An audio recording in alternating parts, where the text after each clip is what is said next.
Bhojpuri film में सबसे बड़ी फिल्म लेकर आया हूँ। नमस्कार दोस्तों, मैं कैलाश कुमार। इसी के बारे में हम बातचीत करने वाले हैं। तो वीडियो को लाइक नहीं किया है तो मेरे भाई तो लाइक कर लीजिए ताकि नोटिफिकेशन आप तक पहुंच जाए। मेरे दोस्त, भोजपुरी फिल्म साउथ फिल्मों और मराठी फिल्मों को भी कड़ी टक्कर दे रही है।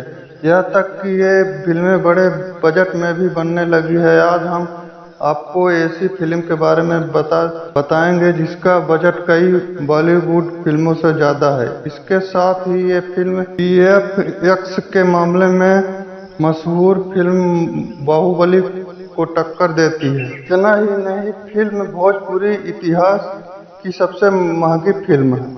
भोजपुरी फिल्मों का अक्सर बजट कम ही होता है, लेकिन वीर योद्धा महाबली का बजट भोजपुरी सिनेमा के इतिहास में सबसे ज्यादा है। इस फिल्म को बनने के खर्च लगभग 20 करोड़ रुपए खर्च लगे हैं।